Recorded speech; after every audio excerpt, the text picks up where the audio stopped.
आपण मानक स्वागत जनाए। प्रभु आपण मानक प्रत्येक को बाहुल्य रूपे आशीर्वाद करंतु। आज जो प्रसंग रे आमे प्रभु को वाक्य ध्यान करबा, आलोच्य प्रसंग होछि क्षमा पाइबाकू क्षमा करो। क्षमा पाइबाकू क्षमा करो। आमे समस्त क्षमा पाइबाकू चाहू। प्रभु मोर पाप क्षमा कर दियो, प्रभु मते क्षमा कर दियो, प्रभु क्षमा करो, प्रभु क्षमा करो। दिन राति सबु बेले क्षमा करो, क्षमा करो। अश्रुपात सहित कहूँ क्षमा करो, विलाप चित्कार क्रंदन कर कहूँ क्षमा करो। किंतु प्रभु कहते जदि क्षमा पाइबा चाहूच क्षमा करो। आमे कहीं क्षमा करने प्रस्तुत नुह। आमे कहो मु तांको क्षमा करि पारिबि नाही, मु थरे कहली परा तांको क्षमा करि पारिबि नाही, माने क्षमा करि पारिबि नाही, क्षमा करि पारिबि नाही, मु मरि जीवी पछे तांको क्षमा करिबि नाही। देखि तो अनेक ए प्रकार कहिबार आपण सुनिथिबे, किंतु क्षमा मिलिबन। कोन लेखा जाउछि लुक माथ्यू पुस्तक देखिबा, माथ्यू पुस्तक तार 18 पर्व तार 35 पद। लुक सॉरी माथ्यू तार 18 पर्व 35 पद लेखा जाउछि, तुमे माने प्रत्येक जन जदि अंतर सह अपना अपना भाई की क्षमा न करो, ताहेले मोर स्वर्गस्थ पिता ही तुमको प्रति से प्रकार करिवे। एठी प्रभु यीशु ख्रीष्ट सिद्धासलक बुझाउछन्ति, तुमे माने प्रत्येक जन जदि अंतर सह, आमे क्षमा करू किंतु अंतर सह नुह, खाली पार्टी क्षमा कर दे। अनेक आम क्षमा तो करूँ किंतु कौन करूँ ना आम अंतर सहित क्षमा कर लेखा जाऊँगी कौन कर तुमने प्रत्येक जन जदि अंतर सह अपना अपना भाई को, भौणी को, सासू को, बोहू को, दियर को, ननंद को, सहकर्मी को, विश्वासी को क्षमा न करो, ताहेले मोर स्वर्गस्थ पिता ही तुमको प्रति से प्रकार करिवे। आपण जेमिति करिवे प्रभु भी सेमिति करिवे। आपण जदि क्षमा करिवे से क्षमा करिवे, आपण जदि क्षमा करिवे ने से क्षमा करिवे ने। गोटे शर्त प्रभु रखुछथि, तेणु क्षमा पाइबाकू क्षमा करो। जदि आपण काहारी कहबे जाय क्षमा दिना, अनेक को देखिबे मृत्यु शज्यारे पड़िछथि, केतेबेले जीवन चली जिवे जणा नै, किंतु क्रोध संचय कर रखिछथि। भाई भाई मध्यरे, पड़ोसी प्रति, परिवार प्रति गोटे वितृष्णा मनोभाव, गोटे कर्कश स्वभाव नहीं आम बंचुचु। आमकर ए प्रकार स्वभाव केबरु आसिला मु जाने ना। आम एते कठिन एते उग्र केबरु हेलु आम मु जाने नहीं। लेखा जाउछि क्षमा पाइबाकू क्षमा करो।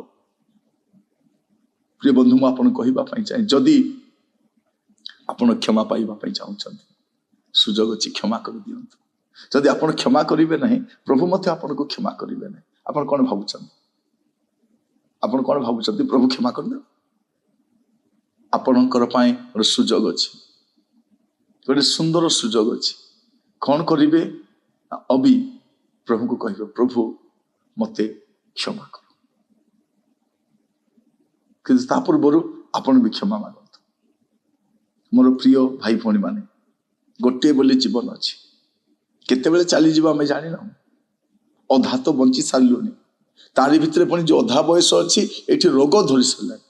जो भल समय क्रोध कलु भल थिलु, से भल समय पाप कलु, रागिलु, झगड़ा हेलु, किंतु ए जो बलका समय अच्छे रोगर समय, नाना प्रकार शारीरिक जंत्रणा दी गति करुछु। केतेबेले कौन हो आमे जानि ना। तथापि आमर गर्व आमे छाड़ी न, तथापि आमर क्रोध आमे छाड़ी न, तथापि आमान भितर से गुड़ाक भरी कुटी कुटी ही रही पूरा जमाट बांधि रखी। माने कहवाई गले ताकू फटाई हम ना नहीं, एत टाण हो जाए आमर हृदय। ये आम देखू जदि आप क्षमा पाइबा चाहते आपण क्षमा करंतु। मोर प्रिय भाई, मोर प्रिय भौणी, प्रिय दीदी, मुझे कहवाई चाहे, प्रिय प्रभु लोक मैंने मुझे कहवाई चाहे, अबिका सुजोग अच्छी।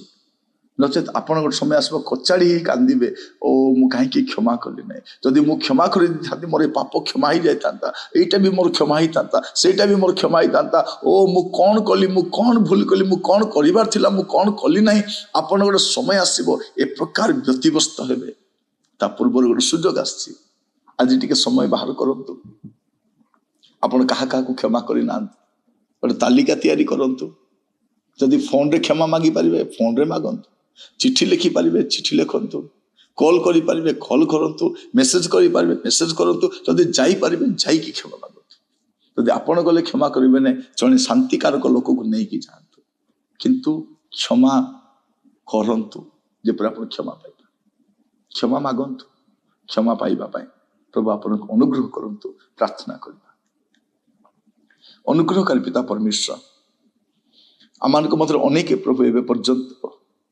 गोटे क्रोध संचय कर जीवन काटुଛୁ प्रभु आमे क्षमा करि पारुना हो प्रभु प्रार्थना करे क्षमा पाइबा को क्षमा करने को आमान को सिखा प्रभु आमान को अनुग्रह कर प्रभु आमे तो क्षमा पाइबा को चाहूछु कि आमे क्षमा करने को नाराज एपरी एक जीवन ने अतिबाहित कर आसीଛୁ प्रभु आज वाक्य शुणा पर पुणी थे आम चिंता करुछु चेष्टा करुछु प्रभु आमान को दया कर आमान को शांतिकारक लोक मान को जोगाओ प्रभु जो मैंने आमान को मिलामिशा कर पारे आम पुणी थे पुनर्मिलित हो पारू ए प्रकार अनुग्रह प्रदान कर आदर महिमा आपण कर प्रार्थना टी शुणी आपण को धन्यवाद दिए आपण को धन्यवाद दिए आपण को धन्यवाद दिए गौरव आपण कर प्रार्थना टी मोर प्राणर प्रिय जीशु नाम मांगिली आमीन प्रभु आपण मान को प्रत्येक को बाहुल्य रूपे आशीर्वाद करंतु नमस्कार।